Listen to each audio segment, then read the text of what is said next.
तो बेटा अभी हम लोग क्या पढ़ने वाले हैं, हम लोग पढ़ने वाले हैं मूविंग कॉइल गैल्वेनोमीटर, चल कुंडली धारा मापी। मूविंग कॉइल गैल्वेनोमीटर क्या होता है इसके बारे में हम जानेंगे, इसकी डेफिनेशन समझेंगे, उसका कंस्ट्रक्शन समझेंगे कि किस तरीके से बना होता है, प्रिंसिपल समझेंगे, वर्किंग समझेंगे, इतनी सारी चीजें विद आपका डायग्राम तरीके से समझेंगे। ठीक है, तो जो मूविंग कॉइल गैल्वेनोमीटर होता है वो होते हैं टू टाइप के। एक होता है आपका सस्पेंडेड कॉइल गैल्वेनोमीटर और दूसरा होता है वेस्टर्न कॉइल गैल्वेनोमीटर। तो अभी हम लोग जो इस वीडियो में पढ़ने वाले हैं वो पढ़ने वाले हैं सस्पेंडेड कॉइल गैल्वेनोमीटर, मतलब कि निलंबित कुंडली धारा मापी।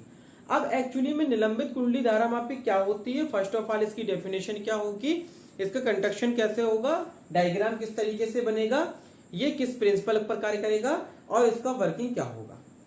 ठीक है, इतनी सब चीजें हम लोग बहुत अच्छे से समझने वाले हैं। तो आप लोगों को समझ में आ गया होगा कि हम लोग बात कर रहे हैं बेटा क्लास 12 की। ठीक है, हम लोग बात कर रहे हैं क्लास 12 फिजिक्स एनसीईआरटी बेस आपका पैटर्न है, जो एनसीईआरटी बेस सिलेबस है उसी पैटर्न के आधार पर हम आपको ये सारी चीजें बता रहे हैं। ठीक है, तो मैं हूं मुशर्रफ अहमद हाशमी, टॉपर्स कोचिंग के इस प्लेटफॉर्म पर आप सभी लोगों का बहुत बहुत स्वागत है। अगर आप लोग चैनल पर पहली बार हैं तो जल्दी से चैनल को सब्सक्राइब कर लीजिए, बेल आइकन का बटन भी प्रेस कर लीजिए ताकि नेक्स्ट नोटिफिकेशन आपको आसानी से मिल सके। ये रेगुलर चीजें आपको फिजिक्स की और मैथ की इस प्लेटफॉर्म पर अवेलेबल करा दी जाएंगी और कराते आ रहे हैं। तो अब हम लोग इस वीडियो को स्टार्ट करते हैं और हम लोग समझते हैं कि सस्पेंडेड कॉइल गैल्वेनोमीटर एक्चुअली में होता क्या है।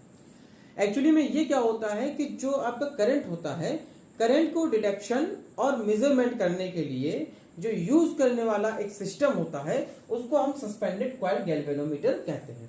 मतलब जब हमें करंट का डिटेक्शन करना होता है, करंट का संसूचन करना होता है और उसका मापन करना होता है, मेजरमेंट करना होता है, तो उसके लिए जिस सिस्टम का हम यूज करते हैं उस सिस्टम का नाम है बेटा सस्पेंडेड कॉइल गैल्वेनोमीटर, मतलब कि निलंबित कुंडली धारा मापी। एक और होती है जिसे हम कहते हैं वेस्टर्न धारा मापी, उसे हम इसके बाद में समझाएंगे।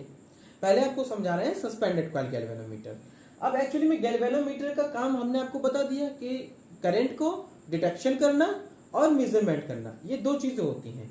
अब हम बात करते हैं, ये हुई हमारी डेफिनेशन। अब हम बात करते हैं इसकी संरचना की, कंस्ट्रक्शन की। तो एक्चुअली में होता क्या है, एक्चुअली में ये होता है कि ये देखो आप तीन लाइनें देख पा रहे हो, 1, 2 एंड 3। तो ये जो सेकेंड लाइन है, ये सेकेंड लाइन होती है एल्युमिनियम का एक फ्रेम होता है। क्या होता है बेटा, एल्युमिनियम का एक फ्रेम होता है।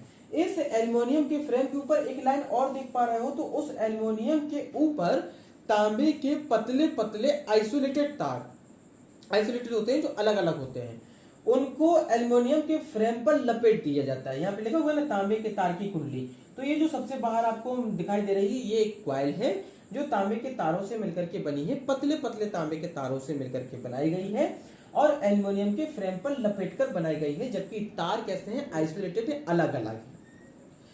ठीक है, इस कुंडली को एक फास्फर ब्रांच की जो पत्ती होती है, स्ट्रिप होती है, उससे लटका दिया जाता है और लटकाने के बाद में इस जो पत्ती होती है, इस पत्ती के ऊपरी सिरे को मरोड़ टोपी यानी हम कह सकते हैं टॉर्जन हेड, टॉर्जन हेड से लटका दिया जाता है।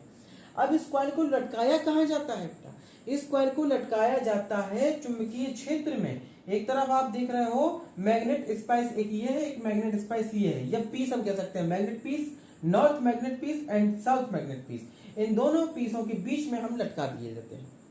अब लटकाने से क्या होगा, दूसरी बात, इसके अंदर एक छोटा सा बॉक्स देख रहे हो, यहाँ पे लिखा हुआ है सी।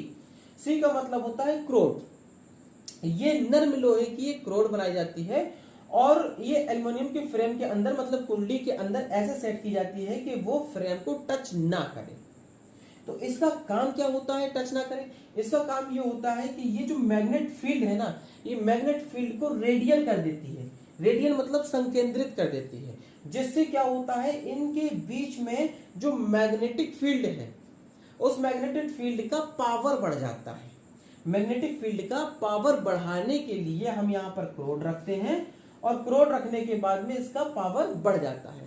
पावर बढ़ने के साथ साथ क्या होता है कि ये जो पीसेस होते हैं ना, मैग्नेटिक पीसेस होते हैं, इन्हें बेलनाकार बनाया जाता है, यानी सिलेंडर टाइप जो होता है ना आकार, उस टाइप का बनाया जाता है। उस टाइप का बनाने के लिए इसका सीधा सा तात्पर्य ये है कि जो कुंडली का तल है वो चुंबकीय क्षेत्र के हमेशा लंबवत बना रहे, यानी परपेंडिकुलर बना रहे।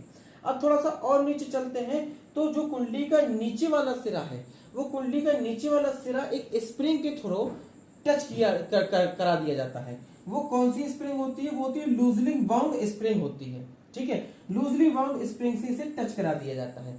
टच कराने के बाद इस स्प्रिंग का कनेक्शन होता है टर्मिनल T2 से, और मरोटोपी का कनेक्शन होता है टर्मिनल T1 से। टर्मिनल T1 क्या होता है, टर्मिनल T2 क्या होता है, कैसे काम करता है? तो बेटा जो हमारे जिस करंट को हमें डिटेक्शन करना है या मेजरमेंट करना है, उस करंट को हम टर्मिनल T1 में एंटर कराते हैं। जब टर्मिनल T1 में एंटर करेगा तो वो इस स्ट्रिप में भी आएगा, इस कॉइल में भी आएगा, कॉइल से स्प्रिंग में भी जाएगा, और स्प्रिंग से होने के बाद में टर्मिनल T2 से वो करंट निकाल दिया जाता है, और इस तरीके से उसका डिटेक्शन और मेजरमेंट हो जाता है। दूसरी बात क्या होती है, यहाँ पर लगाते हैं हम एक मिरर।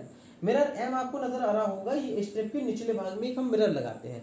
मिरर क्या करता है, मिरर जब पत्ती घूमती है ना, क्योंकि कॉइल है, कॉइल के बीच में मैग्नेटिक फील्ड जनरेट हो रही है, तो मैग्नेटिक फील्ड जब क्रिएट होगी तो ये कॉइल घूमेगी। जब ये कॉइल घूमेगी तो उसके साथ में ये पत्ती घूमेगी, तो पत्ती घूमने से क्या होगा कि ये जो मिरर होगा ये भी घूमेगा। तो जब घूमेगा तो इसमें जो विक्षेप उत्पन्न होगा, जो इसमें विक्षेप उत्पन्न होगा, जो रीडिंग आएगी, वो लैंप की सहायता से, लैंप और पैमाने की सहायता से हम उस रीडिंग को निकाल लेते हैं। तो हमें पता चल जाता है कि विक्षेप कितना उत्पन्न हो रहा है। तो इस तरीके से ये पूरा जो सिस्टम है, ये पूरा सिस्टम इस तरीके से कार्य करता है। इस पूरे सिस्टम को एक धातु के फ्रेम के अंदर बंद कर दिया जाता है, और सामने एक कांच की खिड़की लगा दी जाती है, जहां से हम सारी चीजें मेजर कर सकते हैं। तो इस तरीके से काम करता है आपका सस्पेंडेड कॉइल गैल्वेनोमीटर। यानी सिंपल सी बात है कि हमें जिस करंट का डिटेक्शन करना है, संशोधन करना है, उसको हम टर्मिनल T2 से प्रवेश कराएंगे, फास्फोर ब्रांच की पत्ती पे आएगा, फिर कुंडली पे जाएगा, फिर स्प्रिंग से जाता हुआ T2 से निर्गत हो जाएगा, और हमें पता चल जाएगा कि इसमें कौन सा करंट आ रहा था। अब होता क्या है कि जो सस्पेंडेड कॉइल गैल्वेनोमीटर होता है बेटा, ये क्या काम करता है, जो चुंबकीय क्षेत्र, जो मैग्नेटिक फील्ड होती है, मैग्नेटिक फील्ड में एक धारावाही कुंडली होती है, तो जो धारावाही कुंडली पर लगने वाला बल युग्म का आघूर्ण होता है ना, टॉर्क जो होता है, टॉ जिसे अपन कहते हैं, ठीक है, इसके आधार पर काम करती है।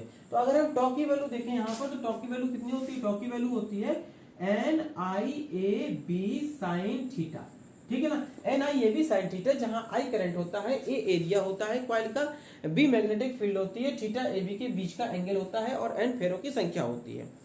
तो हम यहाँ पर ये देख पा रहे हैं कि जो कॉइल है, कॉइल का जो तल प्लेन है, वो हमेशा इस कंडीशन में जो मैग्नेटिक फील्ड है उसके परपेंडिकुलर होगा, मैग्नेटिक फील्ड के परपेंडिकुलर होगा। परपेंडिकुलर अगर होगा तो थीटा इज इक्वल टू कितना आएगा बेटा, 90 आएगा। अगर 90 आएगा तो टॉ इज इक्वल टू क्या आ जाएगा, NIAB आ जाएगा। ठीक है, तो यहाँ पर तो हमें टॉर्क इतना मिल गया, बल आघूर्ण इतना मिल गया। ठीक है, अब यहाँ पर हम देखते हैं जो मरोड़ दृढ़ता होती है आपकी, जिसे अपन टॉर्सन हेड कहते हैं, उसे अगर हम C से रिप्रेजेंट करें, और ऐठन को अगर हम फाई से रिप्रेजेंट करें, तो जो प्रत्यानियन बल युग्म का आघूर्ण होता है, जो प्रत्यानियन बल युग्म का आघूर्ण होता है, वो बन जाता है हमारे पास में C5। जो प्रत्यानियन बल युग्म का आघूर्ण होगा वो बन जाएगा C5। अब इनको हमें बैलेंस करना है, तो अगर इनको हमें बैलेंस करना है तो हम यहाँ पर निकालेंगे NIAB is equal to C5। इन दोनों को हम बराबर कर देंगे, ये बैलेंस हो जाएंगे। जब ये बैलेंस हो जाएंगे तो I की वैल्यू हमारे पास में कितनी आएगी, C आएगी, फाई आएगी, अपन में आएगा NAB। यानी हम इतना करंट निकाल सकते हैं, अगर हमें C पता हो, फाई पता हो, NAB पता हो, तो हम निकाल लेंगे कितना करंट इसमें इंटर किया था। और I इज इक्वल टू, अगर हम ये वैल्यू देखें तो C NAB ये सब कांस्टेंट वैल्यू होती है, इसे अगर अपन K मान ले तो ये बन जाता है I is equal to K phi. और ये परिवर्तक गुणांक कहलाता है, K जो कहलाता है ये परिवर्तक गुणांक कहलाता है, जिसकी वैल्यू होती है C अपॉन NAB। ठीक है, तो अगर आप लोगों को ये सेशन अच्छा लगा हो तो लाइक जरूर कर दीजिएगा। अभी तक चैनल को सब्सक्राइब नहीं किया तो चैनल को सब्सक्राइब जरूर कर लीजिएगा। नेक्स्ट वीडियो में हम वेस्टर्न धारामापी आपको बताएंगे कि वेस्टर्न कॉइल गैल्वेनोमीटर कैसे कार्य करता है। Thank you.